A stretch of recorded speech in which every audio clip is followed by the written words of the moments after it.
Yo, Olivia and Annabella, what's up, girls? Love you. Miss you. Wish I could see you. Today is February 3rd, 2024, right? And 2 days ago, your girls' sister, Nevaeh, turned 18. And I've been waiting 8 years to talk to her. You know, I'm like, when she turns 18, she's going to contact me, or I'm going to contact her, and we're going to have a talk. So she's on my TikTok page for months up until her birthday, and then at midnight on her birthday, I go to message her to say happy birthday and say, hey, what's up? You know, I want to talk about what happened 9 years ago. You know, you have 3 sisters and a brother who don't have a dad because of things and lies that were said 9 years ago.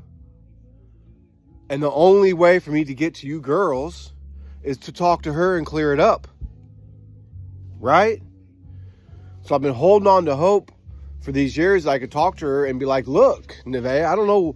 Look, they wanted you guys to move to Florida. They wanted to steal you guys from me. Okay.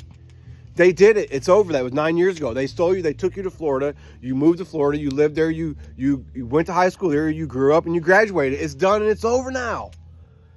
So the lie can be squashed. The lie doesn't have to live anymore. The lie can die. If you if she just would have came out and tell the truth and be like, yeah, man, they made me. Actually, she didn't even say anything. If you read the police report, it says there was no indication of any kind of abuse. But because the courts got involved, they just gave the kids to her. No one ever read the police report. The judge never read the police report. And the police report from the detective said there was no indication of any kind of abuse on the police report. So all I was doing was just wait for Nevaeh to turn 18 so she could come talk to me and clear it up so I could come find you guys. And what happens when I go to find her on her 18th birthday? She's gone off TikTok. Gone. So now I was led to believe that it wasn't even her all that time on TikTok. It was her mom pretending to be her, which Sam did several times in the past, 9 years. Like Sam would message me or whatever, and I'd say she would pretend to be Nevaeh, and she would message me, and I would respond back, hey, nice to hear from you, Nevaeh. And then, I really didn't want to say much because I wasn't really sure if it was Nevaeh or not, and it never was, because then I would get tempted, and Christmas Eve would come up. I'd be like, okay, well, it's Christmas Eve. I'm going to go ahead and shoot her a message, and I'd shoot her a message and be like, happy birthday, Nevaeh.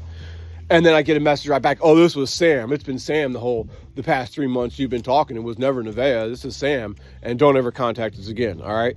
So I was just like, all right, I'll wait for Nevaeh to be 18. And when she's 18, I'll go talk to her, and I'll clear all this shit up, and I'll come get you, Olivia.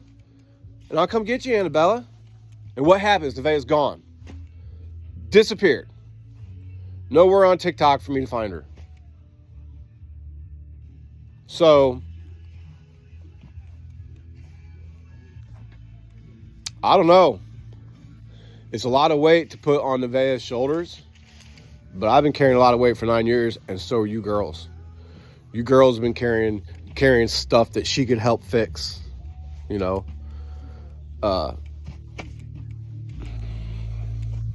This life is something else, girls, let me tell you. Humans are beautiful, evil creatures. And at an early age, I kind of saw it. So I prepared myself for whatever shit was going to come in my life. I knew it. I was smart enough to know that people do really bad things. I just never thought it was going to be my kids and my daughters that got stolen from me. That was the last thing.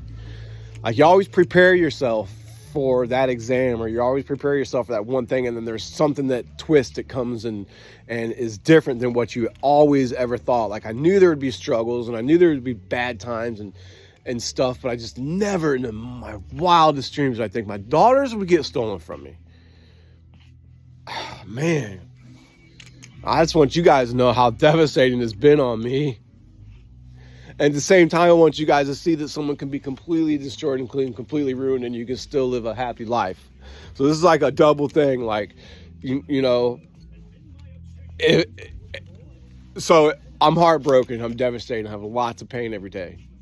Okay. And if you guys look at me and you're like, well, he's got this business, he's doing this music, and he looks happy. He's not sad. Yes, I am. Like, would you guys really feel better and be like, oh, my dad loves me more if I was so sad and depressed that I went and drank alcohol and did drugs all night and was a drug addict on meth, walking up and down the road, talking to myself, and I could say, well, they stole my kids and it devastated me and it ruined me. So now I'm a drug addict and I'm like this and that, would it really would you guys like, oh yeah, it really destroyed my dad. Look at my dad. It destroyed him. He's on his knees. Okay. So I am that person. I feel that devastation that person would feel, but I decided not to fall like that and be a drug addict and an alcoholic and unhealthy, just in general unhealthy. I'm not like, I don't go exercise all the time. I'm not a health freak, but I don't do things to damage my body intentionally and all that stuff. So like if I look happy, it looks like I've built a life, and that's something that is hard for you guys to concept, like to accept. Like he looks happy. He's done this, he's done that. Just know that that's not it. Like I am so hurt every day. There's this emptiness that is always here. You could like shoot something right through me. Like it's an emptiness that I'm missing without all you kids in my life. And I just want you guys to know that. With that being said, you can be happy and you can succeed and you can do amazing things amid all of that darkness that's in your life. And it keeps coming, man. Let me tell you, it keeps coming.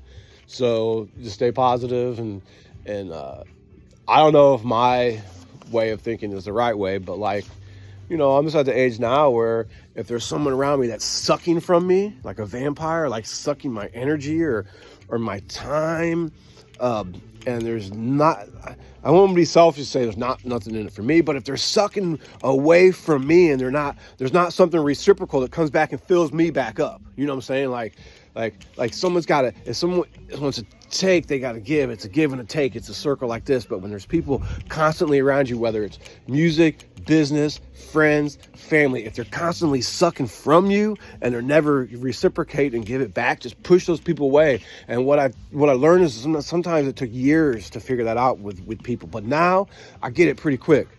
And like I said, I'm not sure this is the right way to live, the wrong or right way to live, but I'm just saying that's how I'm doing. I'm tired of people sucking from me. I'm going to spend 10 years single. I told myself when Annabella, when your mom and I split up, I was like, Brad, you're going to spend 10 years single. You're going to spend 10 years single, and you're going to build your life and see what you can do. Because every time I build something in my life, 3 or 4 years, I get something built and get going. I would meet somebody, and then we'd be together 7 years, and I'd destroy my life, and they'd take everything from me, and I'd lose everything, and I'd be wrecked. So now here I am, 4 years into completely being single, and my life is the best that it's ever been. So if I can stay on this track for 6 more years and stay single for 6 years, I believe my life is going to be in a really, really, really good place. So, yeah, I don't know. I love you guys, and this is not the way it was supposed to be,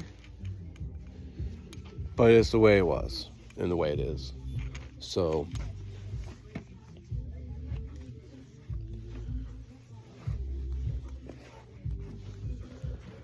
I don't know, one day maybe we'll all be together. So